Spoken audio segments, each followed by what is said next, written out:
Hey everyone, it's Blake. Welcome in to episode number 19 of our TCW Save and TEW 2020. This is Total Wrestling for March, week 4, the go-home edition for Battlegrounds. And again, I think our Battleground card really come together, but we will have one significant match added to the mix after this edition of Total Wrestling.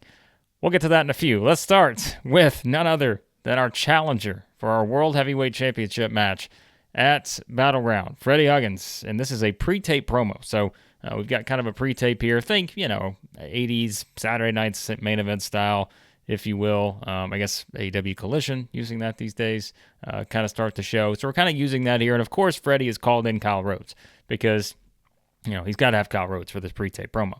But it's basically Freddy just taunting T-Bone because T-Bone's going to go one-on-one with Matt Hawking here tonight. They're going to open up the show. And so Huggins just taunting T-Bone, of course. We remember this all kind of started after Freddy was calling out Aaron Andrews months ago. It wound up being T-Bone being the person that accepted the open challenge, and T-Bone beats Freddy, and that was, again, a couple months ago now. And so Freddy taunting T-Bone, saying that Matt Hawking's going to finish the job that he started with T-Bone, but he really takes his focus here on telling Aaron Andrews to enjoy his final night on Total Wrestling as the TCW World Heavyweight Champion. And then, what does Freddy do? He's got props as he brings out the bag, yet again, which he brought out last week. Freddy saying that he's just waiting for Aaron Andrews to hand over the championship so he can put it in this bag, get it sanitized, and then start a new era here for TCW as the World Heavyweight Champion. So the arrogant Freddy Huggins continues doing his thing here and just, again, poking T-Bone, poking at Aaron Andrews. And so that's kind of your setup here on this pre-tape promo leading into the start of the show. So 70 here for this segment, and that is going to lead us into our opening match. And, hey, it does pretty well. 75 here for this one. If you thought that Matt Hawking was going to get the win over T-Bone, I apologize. That did not happen because T-Bone is victorious here with the Power Slam. 12:05 gave these guys some time. Again, T-Bone 74 in-ring performance. What do you have, an 81 or something on the last show in that main event? So really good stuff there. But kind of the notes here, no penalties. So great stuff here from these two, as you would expect. So, kind of having Aaron Andrews' friend going at Freddy Huggins' friend here in Matt Hawking, but Hawking comes up short. And Freddy's trying to get involved. So we're kind of playing this up as Freddy trying to get involved after the match. But who is there with T-Bone? None other than Aaron Andrews. So Freddy tries to, make things interesting here, but Aaron Andrews and T-Bone kind of, scare them away, essentially. Freddy saying that he'll get his hands on Aaron Andrews at Battleground. So as we know, that's our World Heavyweight Championship match, 83 for this one. Kyle Rhodes comes into the ring after the match because we do have Aaron Andrews and T-Bone there. And he first, looks at T-Bone and says, T-Bone, just get another win here. Everyone is curious, who's your partner going to be when you take on the Elite at Battleground? And T-Bone just says, I'm working on a partner. All everyone needs to know, just be confident in me and believe that I will find the right partner and we will get our revenge on the Elite. So T-Bone, a man of few words here, more focused on getting the revenge for the attack that we saw a couple weeks ago here on the show. But then Kyle Rhodes turns to Aaron Andrews and just says, Aaron, I've got to ask here, you're getting ready for this championship match in 5 days against Freddy Huggins, but your focus, it could be in a lot of directions right now. Wolf Hawkins is still out there saying that he's coming for your championship. We've seen Chord get involved in your business as well. We know there are others, Joshua Taylor, other people out there that want their hands on that World Heavyweight Championship.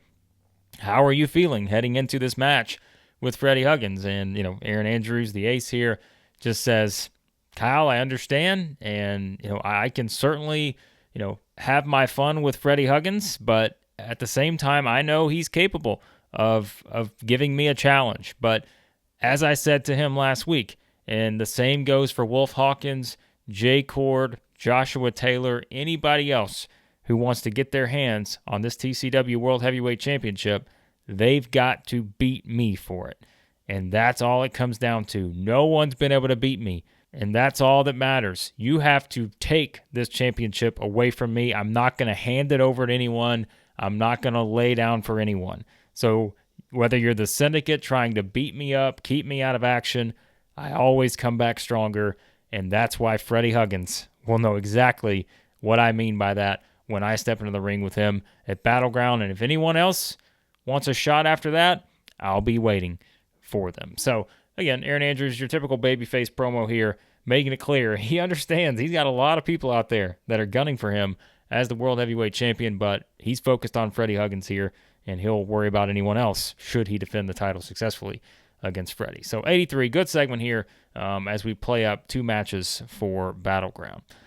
All right, now we get some video highlights here. Nice rating, 69 for this one, as we look at kind of the skills here of Joshua Taylor and Human Arsenal. We know they're going to go one-on-one at Battleground.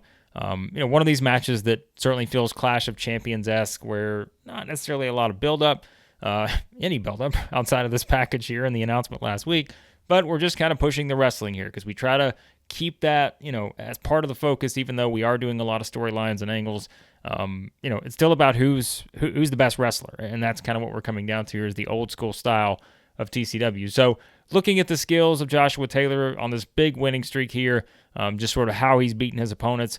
We also look at Human Arsenal, John Anderson. We get some highlights over the years from him. Remember, he's the oldest active wrestler on our roster right now.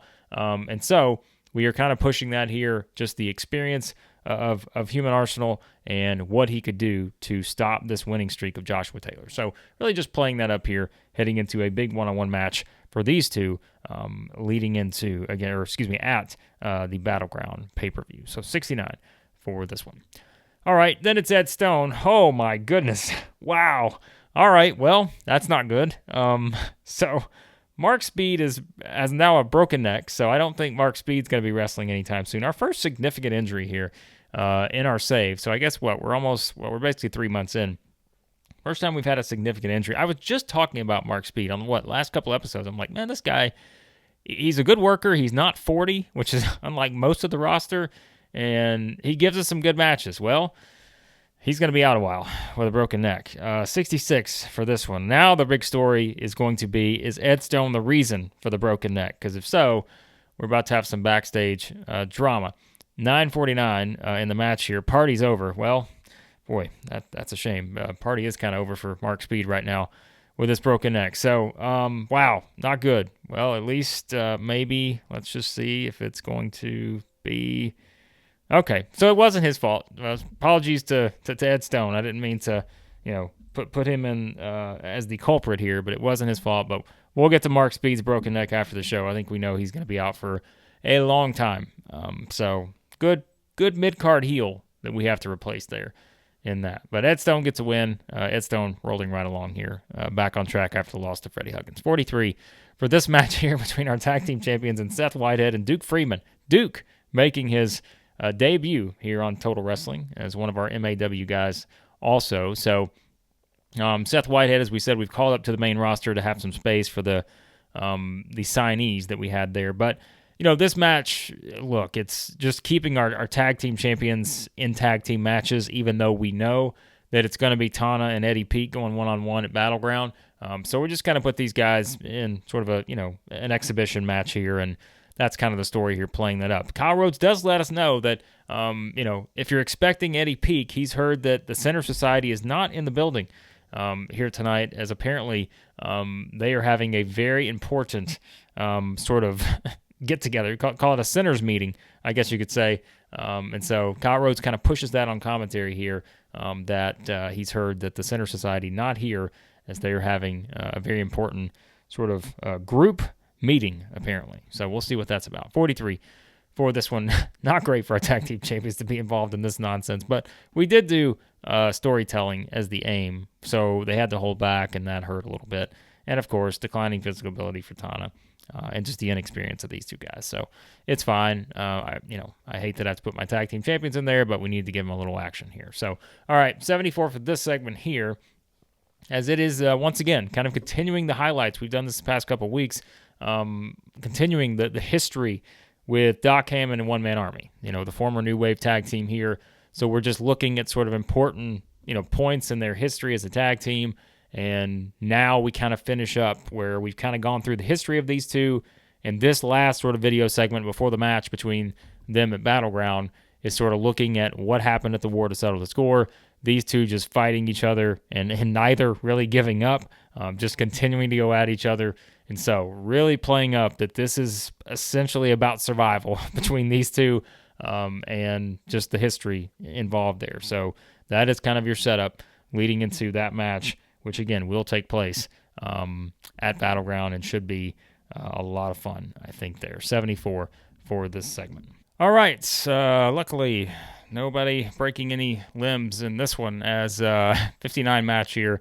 Benny Benson gets the win over Troy Tornado, 9:51, the Shockwave from next year. Troy off his game here.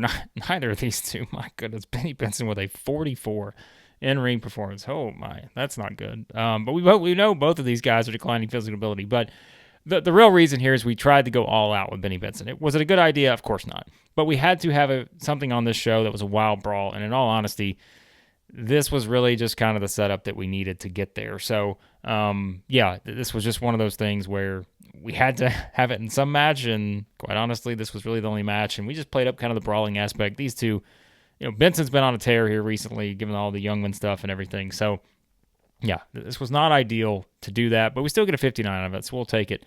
We just know moving forward, no Benny Benson matches where he's going all out. It doesn't work out well for him here on that. So, again, the story here is Troy Tornado by himself. There's no Ernest Youngman. He's not even here. This is his partner leading up to this tag team match, which we kind of said was going to be official. Benson and Foxx taking on Troy Tornado and Ernest Youngman at Battleground. But there's no Ernest Youngman here. Troy Tornado kind of looking around throughout this match, seeing if Ernest is going to join him, and he's nowhere to be found. That's kind of your thing there. But after the match, get a little promo work here from the baby faces. Kyle Rhodes comes in, 60 for this one. And it's just kind of, Jimmy Foxx is back. He's cleared, ready to go. And, Benson and Foxx just really pushing that they are going to teach Ernest Youngman a lesson, that you don't just come into TCW and try to, basically do the things he's been doing. That's not how things work around here. And they're going to teach him a lesson about respect, essentially. So that's kind of what we're pushing with, again, Youngman just kind of coming in and setting his sights on these two for whatever reason. We still don't know why, but they are going to teach him a lesson in that tag team match at Battleground. So that is your setup for another match there at the pay-per-view. And let's get to this. And they're back in action as a tag team. 63 for the match, as it is Divine Fortune, Chance Fortune, and Daryl Divine getting the win over Rich and Famous. 7:36 here. Daryl Divine pins Jackpot Jordan with a Divine Dream Drop, the Triple D here for the finish. As getting the nice little bonuses here. Divine best from the in-ring performance standpoint. Let's look at the dirt sheet. I don't know if there's anything in particular that could be there. So, Chance Fortune, declining physical ability. There's always one in any match we have, I think. So, yeah, but as you know, Daryl Divine really set up the match last week. A little bit of revenge on Wolf Hawkins and the Syndicate. And so we know Chance Fortune's been a little bit banged up, so really playing that up here. Wolf Hawkins bloodied him in the cage match. He bloodied him a couple weeks ago.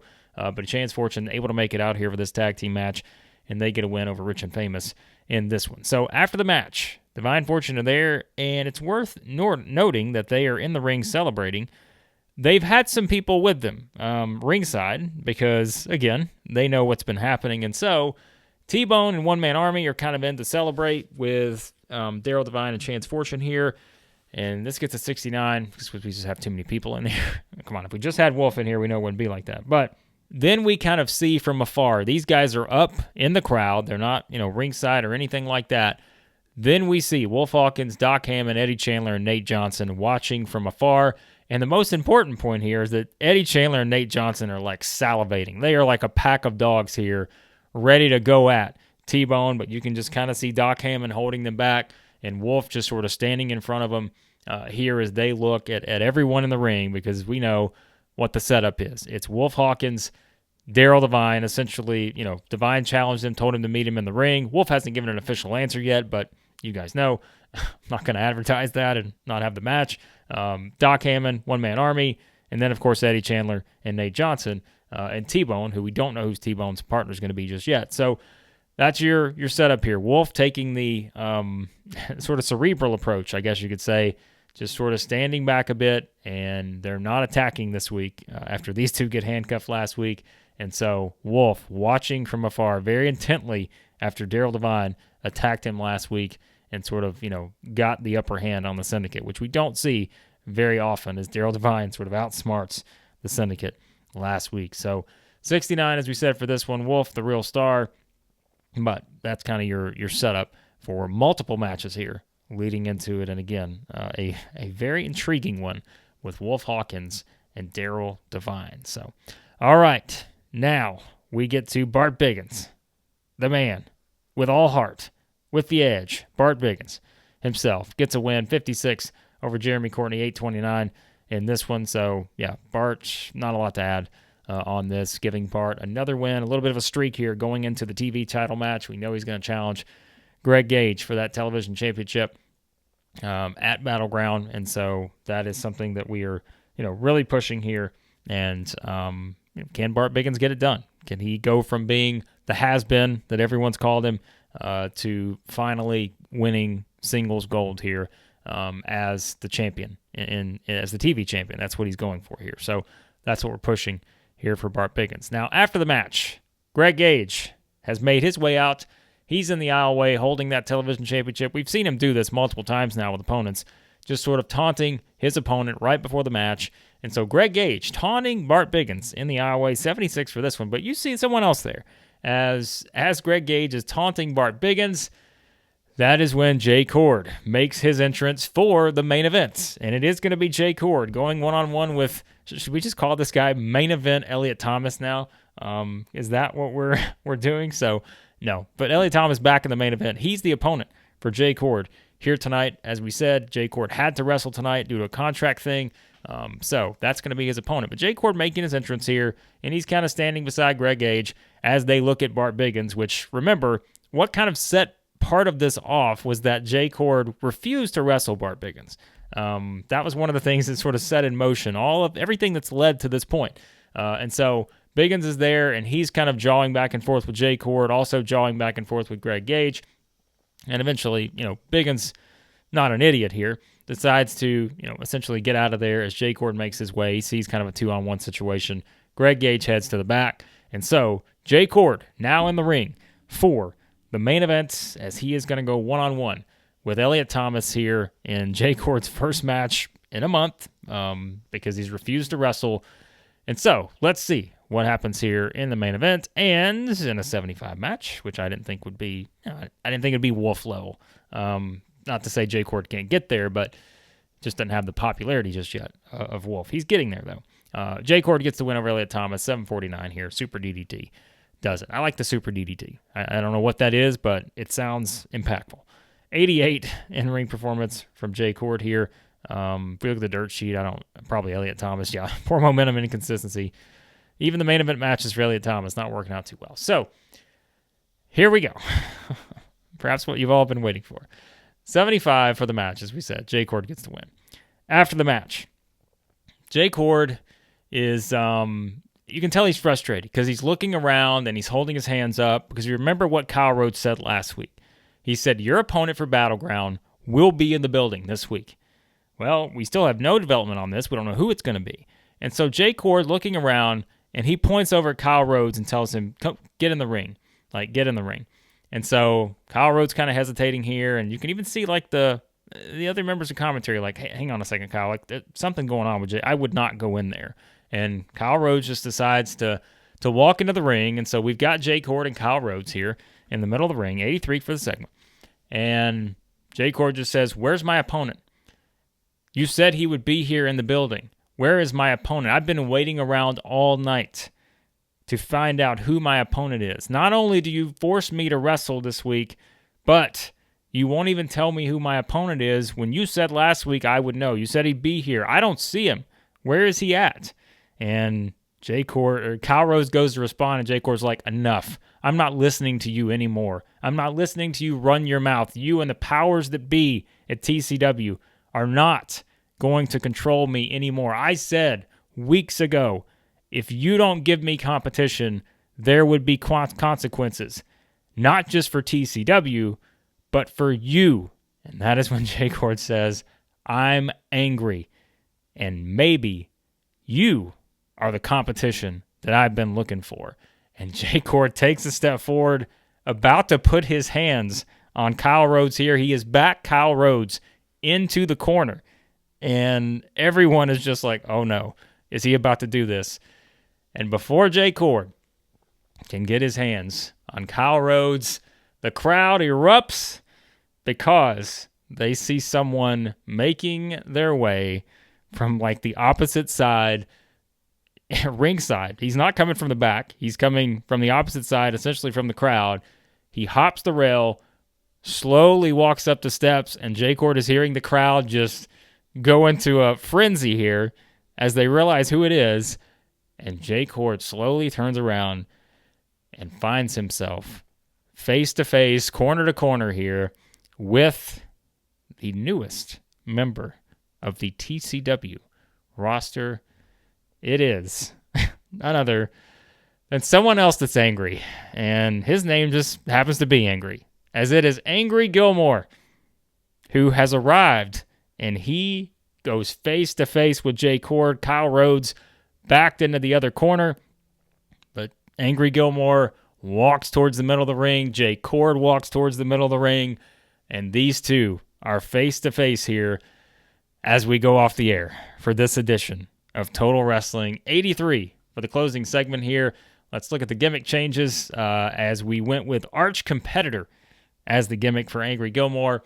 Gets a great rating, which is tremendous, marketable. Oh, that could not have gone any better when you think, I guess it could have been legendary. But Arch Competitor is essentially someone who is all about competition. And wouldn't you know, that's been the theme of this whole thing. Basically, the Arch Competitor gimmick, again, is someone who is like super competitive and doesn't care for like silly games. That is what we're using for Angry Gilmore, and it fits completely with what Jay Chord has been wanting. So, there you have it. A new addition to the TCW roster, Angry Gilmore. And did I pay a pretty penny for him? You bet I did. But he's very over. His skills are declining. I'm well aware of that, but guess what? So are a lot of other people on the rosters, and I'd much rather have someone like this who is popular and a former SWF World Heavyweight Champion than some of the other guys we have on the roster right now. And so it all will kind of equal out. But he's also someone, if you look at his skills, the reason I've added him to the mix is he's one of those, like, what is it? He's got like the passing on knowledge and all that. He's a future road agent, and he's got all those kind of skills. So I can definitely see him in that role for us as well. So there you go. That is the close to this edition of Total Wrestling, which only gets a 77 because, we didn't have a lot of, great stuff, I guess you could say, but we had a lot of pretty good stuff. We didn't get anything in the light blue like we usually get with a Wolf segment or anything like that, but it gets a 77, so it's fine. I mean, our main event only is a 75, so that kind of, played into it as well. But we kind of decided to put Jay in the spot to lead into the big arrival. So that is how we head into Battleground with a huge addition to the roster and a lot of other developments leading into this particular pay-per-view. So let's see what we get to before we wrap up. All right, so Total Wrestling, excellent show, struck gold. Let's see what the SWF did. We know Angry Gilmore was not on their show. Let's see what they had here. They get a 79, so did better than us for the second straight week, I think, in terms of show rating. They went with, okay. So Rocky Golden and Rogue teaming up for the victory in the main events. Got some other interesting, is it a 4-way cage match in the semi-main event? That's the SWF for you, man. 4-way cage in the semi-main. So, yeah, that's something. Anyways, they're going all out. They're trying to beat us. They're going all out on TV. They're using fatal 4-way cage matches in the semi-main event these days. So, there you go. That's kind of your, the state of SWF there. All right, Mark Speed, he's out Mark Speed, unreal, out for over a year. I mean, we knew it was going to happen, right? I mean, we just kind of expected it. So let's look at where he's at. 1 year, 2 months, 2 weeks. My goodness. Essentially a 14-month entry for Mark Speed. Wow. Well, the countdown to Mark Speed his return begins, which, in my guess, if you think about it, I guess he could return at next year's Total Mayhem. So maybe we should, get something big in the works for Mark Speed and his return at next year's Total Mayhem. But my goodness, that does take a nice mid-card heel out of the mix. And again, someone that was under 40, which we don't have a lot of those on the roster. And yes, I realized I just added someone else that was 40 years old or more on the roster. But look, we're trying to get some ratings here. We're trying to get some good stuff. And again, I think I can kind of offset the cost of Angry Gilmore by maybe letting the contract expire of some of these other guys that will add up and do that. So we'll see what happens when we get there. All right, 3.42 for TV rating. We'll look at that in a second. As we said, Mark Speed, broken neck, brutal for Mark Speed. Hope for a speedy recovery for him. Viewership, yeah, we're almost there to Premier League football. We're almost there, even though SWF did it better than us. Yeah, we're not that far away now. So still beating the SWF in terms of TV ratings, but they had a better show, and they have for the past couple weeks. So anyways, there you go. That was Total Wrestling, the Go Home Edition for Battleground. Be sure to like, share, subscribe, all that good stuff. Check out everything else we've got on the channel, WWE, AEW, exploring the C-Verse as well. And I know some of you guys have mentioned in the comments, yes, I do have new saves that we're going to do. I'm trying to stay focused here on this for now, but I've already recorded a couple of intro episode ones, I guess you could say, of a couple new series that we're going to have. I just want to put those out kind of at the right time, whenever I have a few more episodes booked of each of those, just so we can get off to a good start with those as well. Yes, one will involve the C-Verse, one will be a real-world save. And yes, we will, I promise, get to WrestleMania from the WWE save. I know a lot of you guys are waiting on that, but I appreciate you guys, all the great feedback. You've had a lot of nice things to say about this TCW save, and so keeps me going with it and coming up with ideas. And yeah, we continue the road to Battleground, and that means on the next episode of our TCW save, it will be our official TCW Battleground preview.